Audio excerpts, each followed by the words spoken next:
Well, hi, I'm here. I'm President for Peace, and I've been a big supporter of Erica's for a long time.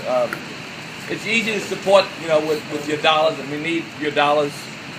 And it's easy to support with your presence at the press conference and at some of the events. But it's special, it's exemplary when you can dedicate your life to such a process. And Erica Ford has done this, and for that, I'm so grateful. So I'm here in support of her efforts, and her programs, and the programs that are in the street need support. They need people to support them monetarily and physically, because our kids are dying. The violence in our community is at an all-time high.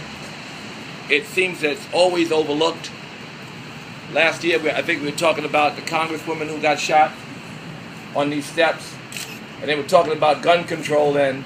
Even the president spoke out about maybe the gun laws need to be looked at, and there was some discussion for a minute, and it was because of the congresswoman that they had that dialogue.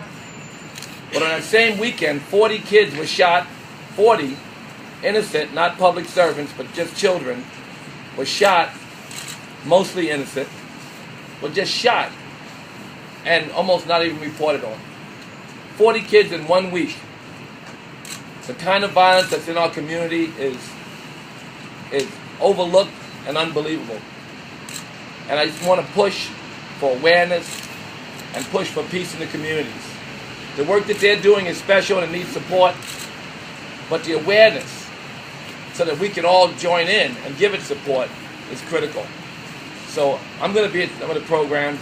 I was with the mothers, I guess, Sunday. Some of the mothers who lost their children, many of them are here today.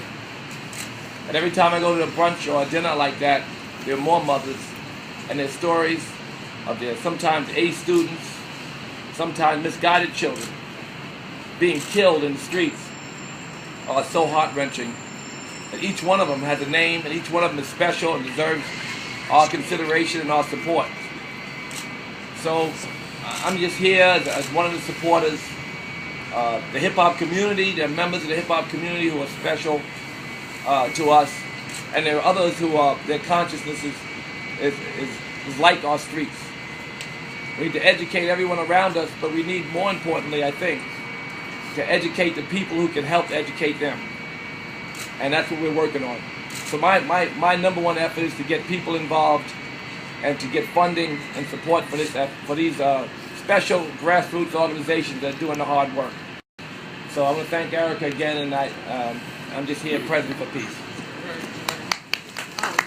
Yeah. In the last year of Peace Week, we made a call to Councilwoman Christine Quinn to start a task force through the City Council to deal with gun violence and senseless violence. The task force was started. I sit on the task force along with Talika Mallory from the National Action Network, and I'm going to bring up Councilman Jummaane Wiliams, who's the co-chair of the task force, to talk about it. Afternoon, reporting for peace duty, present for peace. I want to thank everybody here for helping put this together. As was mentioned, myself along with Councilmember Fernando Cabrera are the co-chairs of the Anti-Violence Taskforce of the City Council. I just also want to mention, because people usually associate me with some other things, Occupy Wall Street, police accountability, and then people are always asking, well, why are they not doing stuff about the violence?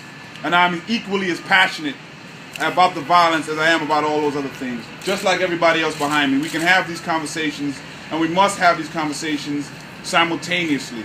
And I am a hip-hop head, so I'm so happy to see the hip-hop community stepping up with the voice that they have to try to get these young people to understand what life actually is. And I'm grateful for the grassroots organizations. I'm in City Hall every day trying to do what I can do here, but they're on the ground every day and night doing what they do to try to keep peace. And people like Shamik Perry, 2 weeks ago, I spoke to the family who was shot and killed while actually trying to protect the young lady who the gunfire was aimed at. And just this morning, I got another report from the 67th Precinct. They haven't released his name yet, so I won't say it. But a 19-year-old young man shot in the head, 19 years old. It's ridiculous what's happening. What frustrates me, and I thank the Speaker because I gave a speech on the City Council floor that if this was happening on the Upper West Side and the persuasion of the young men and women were different, there'd be some kind of community response, some kind of city response, and she did step up to the plate. But we have to do so much more. The fact of the matter is, these are black and brown, usually men and some women, who are dying at record rates. Amazingly record rates. They're just getting shot and killed. And the government is just looking. And I have a tough time when people talk about what they want to do with the violence, but cut the services and don't fund the programs that will help get this violence down. If you're going to speak it, do it. Be about it also. There are things that can be done and need to be done. The police department should be the primary organization to deal with public safety, but they cannot be the only organization and agency responsible for public safety. Every agency in New York City should be discussing ways to deal with public safety, not just the police department.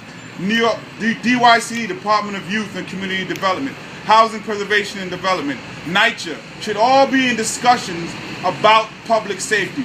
Otherwise, we have policies that are disconnected with public safety.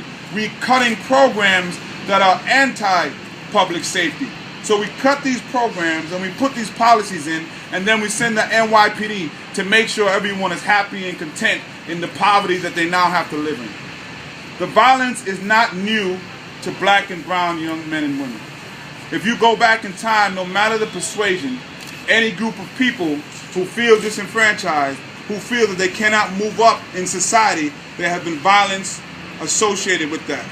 The prevalence of guns today have risen it to new and higher heights.